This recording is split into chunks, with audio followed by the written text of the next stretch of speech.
Bienvenue à tous, merci beaucoup de me rejoindre. Si ce n'est pas déjà fait, abonnez-vous à World Affairs in Context sur Substack et sur Patreon pour accéder à du contenu supplémentaire. Vous y trouverez davantage de matériel et pourrez rejoindre notre communauté. J'aimerais beaucoup vous y retrouver sur ces deux plateformes. Passons maintenant au sujet de cette vidéo. La crédibilité de l'Union européenne disparaît rapidement. Je parle souvent de l'émergence de la multipolarité et des plateformes alternatives de règlement financier que de nombreux pays du Sud global, ou plus précisément de la majorité mondiale, cherchent à créer en réaction à la militarisation du dollar américain par Washington à travers la coercition économique. Mais en ce moment, nous devons ouvrir les yeux et examiner de très près ce que fait l'UE avec les fonds qu'elle a saisis à la Russie. Près de 300 milliards de dollars d'actifs souverains russes. La plupart sont détenus chez Euroclear, en Belgique. L'UE pourrait approuver ce qui équivaut à un vol de ses avoirs souverains gelés dès ce jeudi, dans seulement quelques jours.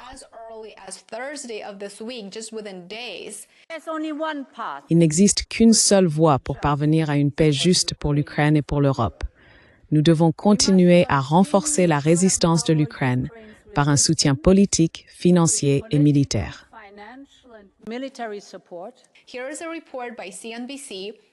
Voici un rapport de CNBC. Le Conseil européen s'est engagé à trouver des moyens d'aider à répondre aux besoins urgents de l'Ukraine pour 2026-2027, y compris ses efforts militaires et de défense. Il invite donc la Commission à présenter, dès que possible, des propositions concrètes impliquant l'utilisation éventuelle du solde de trésorerie associé aux avoirs russes immobilisés, indique un projet de document consulté par CNBC. Ce document sert de base aux discussions entre les 27 chefs d'État de l'UE qui doivent se réunir à Bruxelles jeudi. Nous devons suivre cela de près et comprendre que le détournement de fonds étrangers pour financer une guerre par procuration entraînera la chute des institutions financières dirigées par l'Occident. Pourquoi?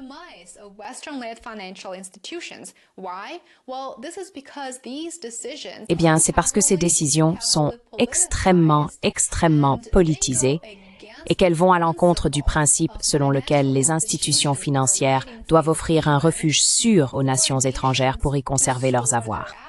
C'est très simple. Personne ne leur fera confiance. Un vol appelle une réponse, vous en conviendrez, y compris des mesures punitives, qui seront probablement une réponse en miroir de la part de la Russie. La Russie pourrait saisir les avoirs occidentaux actuellement en sa possession. Mais ce genre de vol brise également la confiance mondiale, et c'est ce que je veux souligner.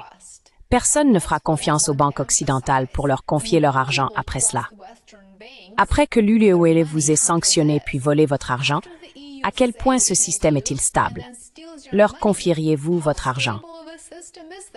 Cette semaine, l'UE pousse très fort pour, en pratique, voler les avoirs souverains russes gelés afin de financer la guerre par procuration contre la Russie via l'Ukraine.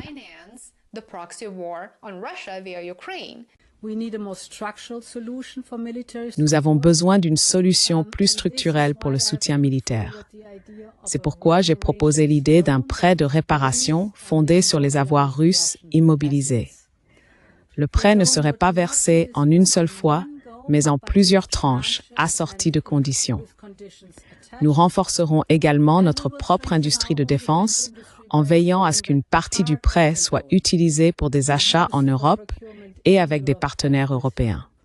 Il est important de préciser qu'il n'y a pas de saisie des avoirs. L'Ukraine devrait rembourser le prêt si la Russie verse des réparations.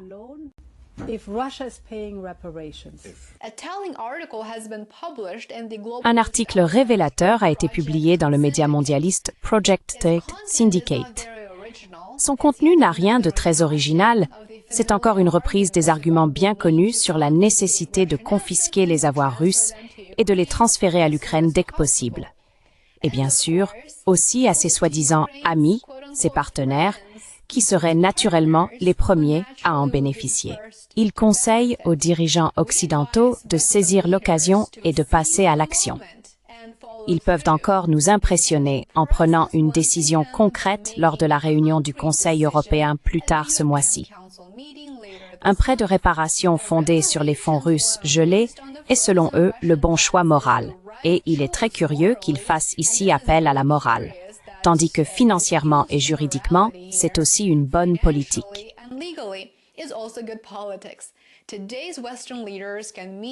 Les dirigeants occidentaux d'aujourd'hui peuvent, selon l'article, se montrer à la hauteur de ce moment historique, tout comme les dirigeants alliés victorieux l'ont fait au siècle dernier.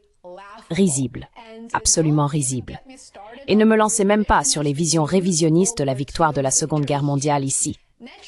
Naturellement, l'argument en lui-même ne résiste pas à l'examen. Il ne le fait pas. Il suffit de rappeler qu'après la Seconde Guerre mondiale, des réparations ont été imposées à un État qui avait capitulé dans la guerre, un régime déclaré criminel par les tribunaux des puissances victorieuses. Mais ce qui est plus important, c'est de savoir qui donne de tels conseils à l'Europe, à savoir Vladislav Rashkovan, un financier ukrainien et directeur exécutif adjoint du Fonds monétaire international, représentant un groupe de pays européens.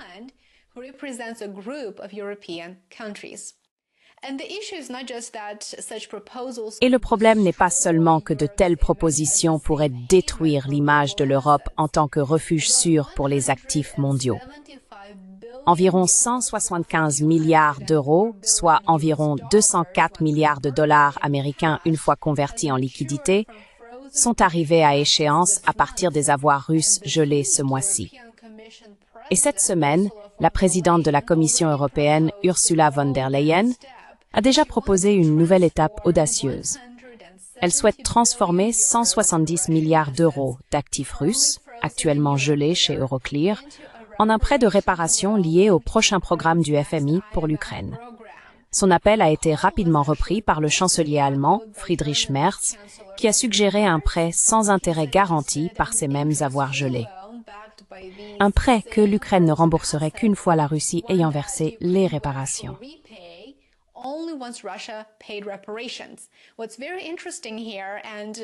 Ce qui est très intéressant ici, et je ne sais pas si cela tient à l'incompétence ou simplement à un manque de contexte historique, c'est que les réparations supposent que l'Ukraine sortirait gagnante, alors même que le président Trump, par exemple, déclarait encore hier qu'il ne croyait pas que l'Ukraine puisse l'emporter face à une superpuissance nucléaire.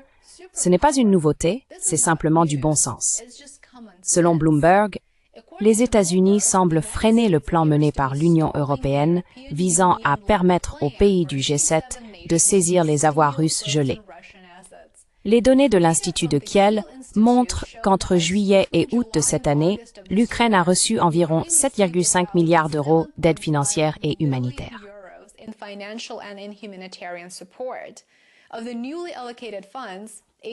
Sur les nouveaux fonds alloués, 86% proviennent des institutions de l'UE. Les États-Unis ont effectivement réduit leur soutien financier au régime de Zelensky et l'Europe pousse désormais fortement pour fournir davantage de fonds afin de poursuivre la guerre. En Europe, le Royaume-Uni, la France et l'Allemagne sont ceux qui insistent le plus pour saisir et utiliser les avoirs russes gelés. Voyons s'ils y parviennent. Je vous tiendrai au courant. J'espère que vous envisagerez de soutenir mon travail. Abonnez-vous ici sur YouTube, sur Substack et sur Patreon. J'aimerais aussi vous retrouver sur mes plateformes alternatives. Vous trouverez les liens dans la description ci-dessous. On se retrouve ici demain. Passez une excellente fin de journée.